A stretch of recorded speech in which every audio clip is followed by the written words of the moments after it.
जिंदगी में बहुत बार ऐसा होता है कि हम ना चाहते हुए भी ऐसे हालातों के भंवर में उलझ जाते हैं जहां से बाहर निकलना बहुत ही मुश्किल हो जाता है।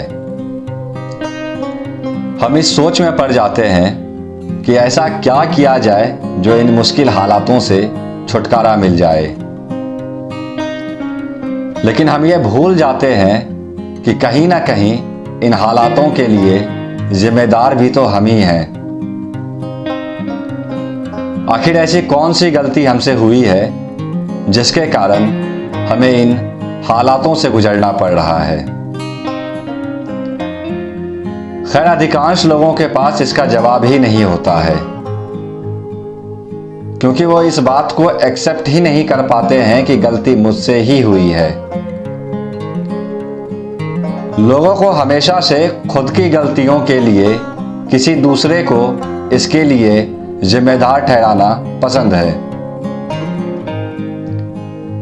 उन्हें ऐसा लगता है कि वो ऐसा करके खुद को आत्मसंतुष्ट कर पाएंगे कि चलो भाई, कम से कम मेरी खुद की गलतियों के लिए मैं तो जिम्मेदार नहीं हूं।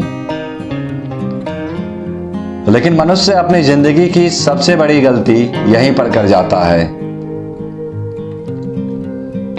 अगर तुम्हारे अंदर खुद की गलतियों को एक्सेप्ट करने की हिम्मत नहीं है, तो इसका मतलब ये है कि तुम्हारे अंदर मंजिलों को हासिल करने की काबिलियत ही नहीं है। तुम अगर अभी भी इन चीजों में उलझे हुए हो कि लोगों को लगता है कि मैं कभी भी अपनी जिंदगी में कुछ भी हासिल नहीं कर पाऊंगा, मेरे अंदर तो काबिलियत ही नहीं है इन चीजों को हासिल करने की, तो फिर मुबारक हो, तुम सिर्फ और सिर्फ खुद को धोखा दे रहे हो। तुम सिर्फ मंजिल के पीछे भागने का दिखावा कर रहे हो, क्योंकि क्या फर्क पड़ता है अगर किसी ने भी तुम्हारे बारे में कुछ भी सोच रखा है। फर्क तो इस बात से पड़ता है कि खुद के बारे में तुम्हारी क्या सोच है।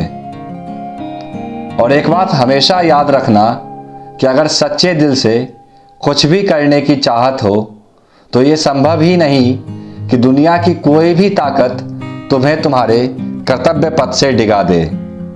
और दुनिया जब तक तुम्हारे बारे में अंदेशा लगाए, तो दुनिया को अपनी औकात दिखा दे। जय हिंद।